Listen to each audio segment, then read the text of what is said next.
Remember this view, guys? The window view last 2 months ago.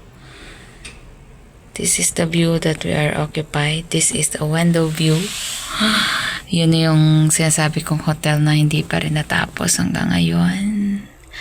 It's almost 3 years na daw yan. Siguro matapos yan in 5 years. And then showing you the Saudi flag na gumagayway.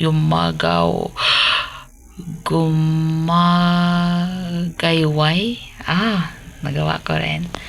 And yung favorite gasoline station ni Mar May Talatala Vlog, Jolene Girina, and Kalitz Rosiaho. Ayan siya. And this is the Bacala. In Arabic, it's called Bacala. In the Philippines, we called it Bakal. Pabakal. Dito sa kanila, pag nasabi kang pabakala, you wag na go to the Tiangge supermarket. Ayan, sa harap, Tiangge. And you can still remember the gym in front of us.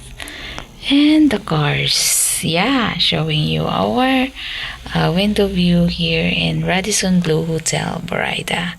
Thank you for watching.